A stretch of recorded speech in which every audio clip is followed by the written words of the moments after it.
Before he met Diddy, Usher was a kid who believed he was destined to be great. I want to have a name for myself. It was his dream. If I don't believe it, nobody else would. When he was only 13, the world started believing in his talent. Young man is going places. The next Michael Jackson. But to become a star, he had to spend a year with a man he barely knew. You've changed your name to Love. I have become Love. Okay. We're sending you over to something called Puffy Flavor Camp. Did you feel like that took away from your childhood at all? Flavor Camp was Usher's last chance at having a career. Giving up is not an option in life. There's always a way. The allegations are absolutely horrific. Were you the only kid at Puffy Flavor Camp? Where we hanging out and what we doing, we can't really disclose. Music mogul Sean Diddy Combs, accused of trafficking and assault. But Usher didn't just survive Flavor Camp. He thrived from it.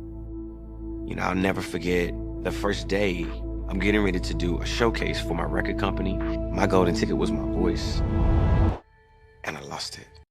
This girl is changing my mind, so what? I really don't care. I got a headache, from doing all them high notes. Hey man, it's just puberty, you're gonna go through it. But when you raise your voice to sing and you could do it so easily, now it's not there, it's gone. And you don't know if it's gonna come back either. I waited all my life for this opportunity, so I performed before this audience.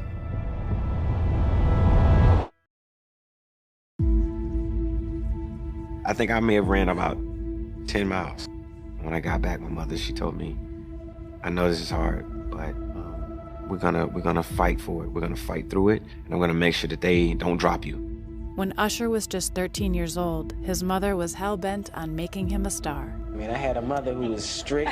She's a big influence in your life, right? Definitely. She, she's my manager, and I keep her with me everywhere I go. But during their next meeting with the label, Usher would have to make a sacrifice if he was going to keep his dream alive. They didn't want me in.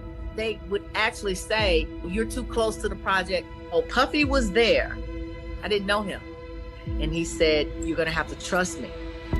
Puff Daddy becomes the legal guardian of young singer Usher Raymond. He's going to mentor you and show you the life. We're sending you over to something called Puffy Flavor Camp. I'm gone. I want to entertain. My mother was like, you're not going to be one of those people who just sitting around and sleeping on my couch. I said, don't worry about it. I'll be gone by 14. But although his new mentor was a talented producer, working with him came at a cost.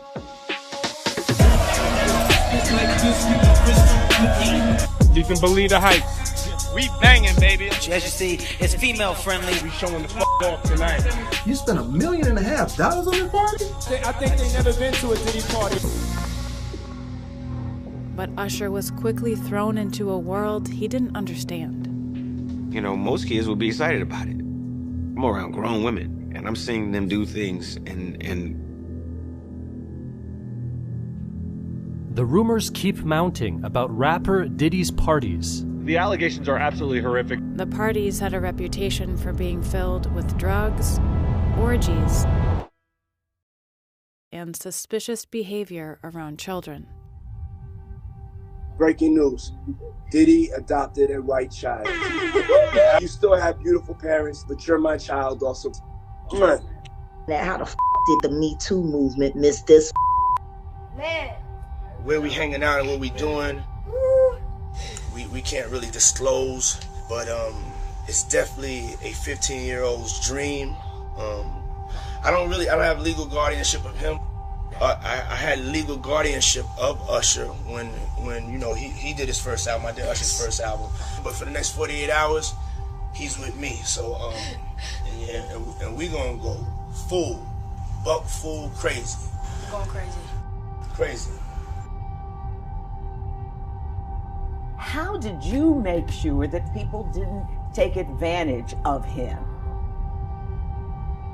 My mother used to tell me all the time, you need to stop telling people that you're going to be a big artist. I'm like, why? That's what I believe. This is what I think about myself. If I don't believe it, nobody else would. Though Diddy was extremely controversial, he also gave Usher freedom he never had. Greater than just being an artist, that man helped me understand life. He helped me understand what it was to be an artist. He helped me understand what it was to be passionate about something. At the root of Usher's passion for music was a kid looking for his father. There's nothing like a father's love. I suffered a long time making moves based off of the fact that I didn't have a dad. You know, I was the kind of kid that, always wanted the most attention, so I would go over and beyond to make sure that I got it, whether it was dancing, singing, and that actually just turned into my talent. Usher and Diddy started work on the album, and even though Usher's voice had changed, Diddy made Usher feel accepted. You may not be able to rap, you may not be able to sing, but there's something else that you could do. A lot of our young brothers and sisters, there's nobody that's showing them and guiding them through the business. And as he broke free from the control of his mother, Usher found a father figure. Puff Daddy. Keep your dream going, baby. As a result of being around that man, I don't sleep to this day. Savage! I'm a savage! Oh! I mean, this is a dude who just never slept. You're writing this song for like 30 motherfucking days. And that commitment, I picked up. And the winner is Usher. Usher! As Usher became one of the most committed artists in the industry, he also became notorious for his sex appeal. I just felt confident enough to tell anybody, this is who I am. Have you or do you make love to your own music? Mr. Steal Your Woman is a long way from the church singer he started out as. If you want to make it in this business, you have to be willing to make the sacrifices that come with it. But despite getting everything he'd ever dreamed of, something was still missing. There's accolades. Say, Mom, I made it. Yeah. Where's Dad? Usher was about to become a father, but he had never gotten to know his own. I began to think about what life would be if I just decided to never know him. And I didn't want my life to go that way. So I reached out to him.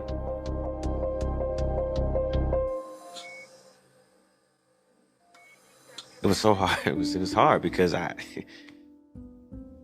I make the decision whether you live or you die. That right there killed me. It's like, I'm not ready for that. He's being held in intensive care at the time. They say he needs his transplant. So imagine if you decide at this moment to just let it go and not try. I put my anger aside and I did it.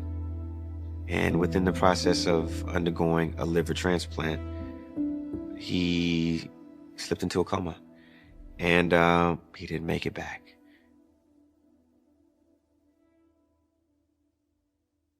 I guess the hardest part of this story is the fact that within the process of making the decision of whether my father lives or dies, if they take him off of the machine, my son is across town, just being born.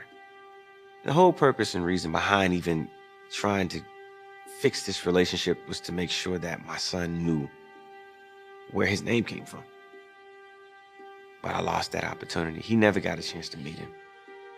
I tried my best to right the wrong that was my father.